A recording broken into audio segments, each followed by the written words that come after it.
up guys, welcome to another beat making episode. It's your boy SD Music. In this episode I'm going to show you how to make an Afro-Fusion type of beat in FL Studio using mainly FL Studio plugins. So without further ado, let's get started.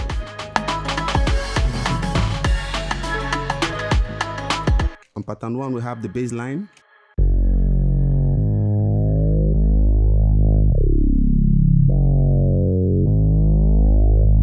You can see here I'm using Toxic Biohazard. This is just a stock plugin in FL Studio, so I've stacked one or two of them up just to get the desired results. I'm using a Moog saw here, so you can use the option. Under the bass option, you get that in Toxic Biohazard. All right, on pattern 2, we have this melody.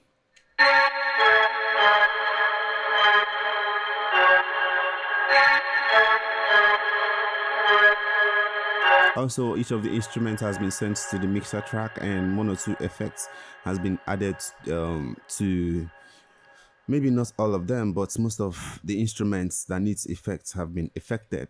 On pattern 3, we have the melody.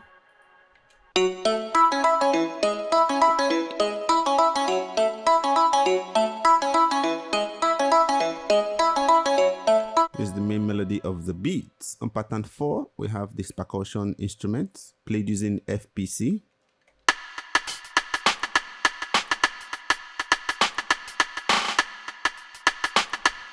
For those of you that don't know this plugin, which is FPC plugin, it's a plugin that helps you to stack one or two instruments together, basically one or two percussion instruments together, so that you can easily play these instruments using your MIDI device, either your MIDI keyboard or your MPD device. In this case, I'm using MPD 226 to play the instruments after dragging and dropping my desired instruments on the rack, which is on the FPC rack. Also, there are several things you can do here to personalize your instruments. Things like sending them to the mixer track. To send your instrument to the mixer track, click on the instruments, come to this top right here where we have this outputs. Possibly you have like a dash on it, like you have this dash right now. I've sent this one already to the mixer track, so by default you're going to have like a dash there. Right click on it, go to the spots. So you see all these are the slots in my mixer track, all 125 of them. So I can easily send this particular instrument to the mixer track if I want. In this case, I've sent it to slot 27. So whenever I hit this, notice what happens in the mixer track. It plays out on this pattern where I have that. Great, so that's one way of doing it. So also you can use this option here, this envelope option, to do some editing on your instruments. You can increase the attack, like I've done here on this snare. I've increased the attack. You can also decrease or increase the delay. Also the same thing for the sustain and for the release. And also you can do some panning just to create some dynamicness. And this you can do for each of these instruments. All right. On pattern 5, we have this Moog bass playouts.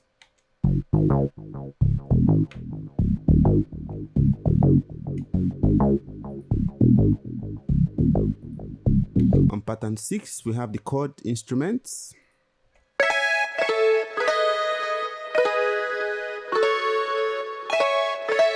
Moving on, we have the drum rolls, which was also played using FPC, the instruments in the FPC.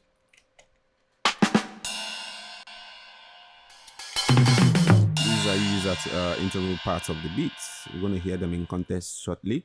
Then we have the snare, also played out of the FPC, the instruments in the FPC.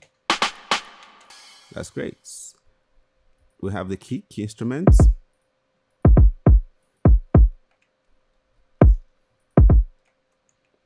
All right, that's cool. After the kick, we have the clap.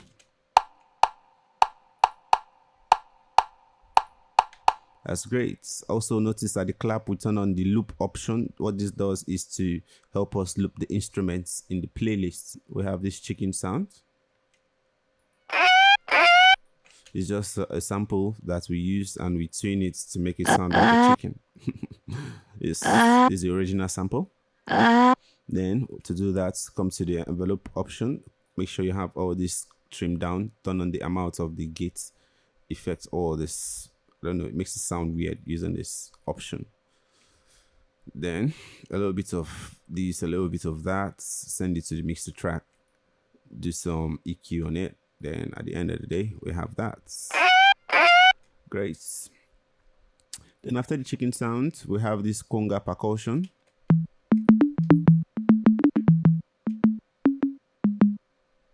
Also using the MIDI device, we're able to play it like a normal instrument. Then after the conga percussion on 13, we have this lead guitar, which was played at interval parts of the beats.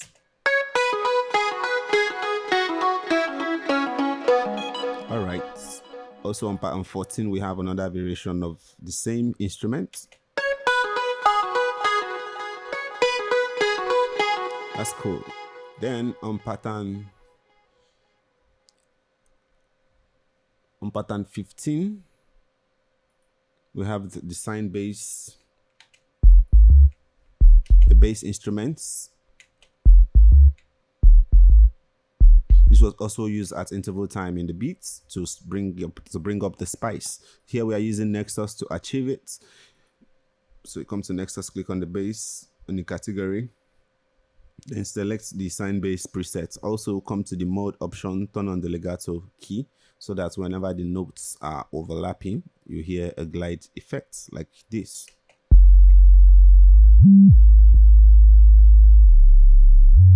That's cool. The last but not the least is the 808 playout. This was also used at interval parts in the beats to spice it up.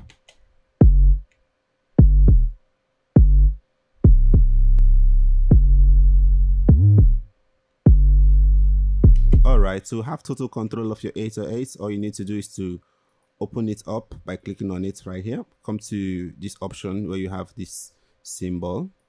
Click on the envelope button. Reduce the release, the sustain, and the decay, and most importantly, the hold, which is the amount of time you want it to be on whenever a button is clicked. That's what this one's used for. So you can just reduce or increase it depending on what you are creating.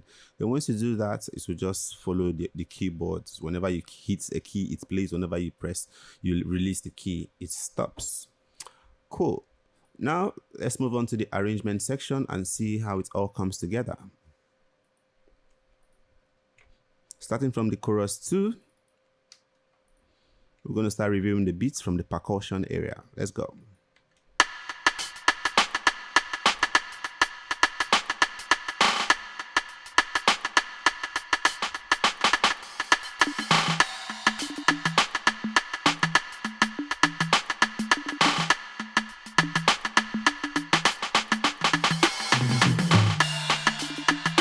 I'm going to turn off the instruments in the master, the effects in the master track, so we hear how it sounds before the boosting.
Now turning on the effects in the master track. So what's in the effects in the master track, let me just take the time to show it to you. I have this exciter right here that brings up most of the frequencies.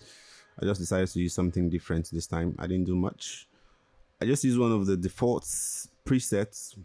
Listen to it. I think I liked it. I reduced the amount of effects that I need from that. Then Maximus. What I done with Maximus is to reduce the post gain already, then boost it up using the amplifier button to bring up all the parts that are not very pronounced. That's how I'm able to juice up the beats. Also, don't forget I use a -1% or -2% reduction in the post gain value that is in the bass section, so that it's not sound over buckets. To do that, you can just hold on your option key, then drag this knob a little bit. So you can see, look at this section right here while I drag it. I just do 0 points like that. That's a little bit.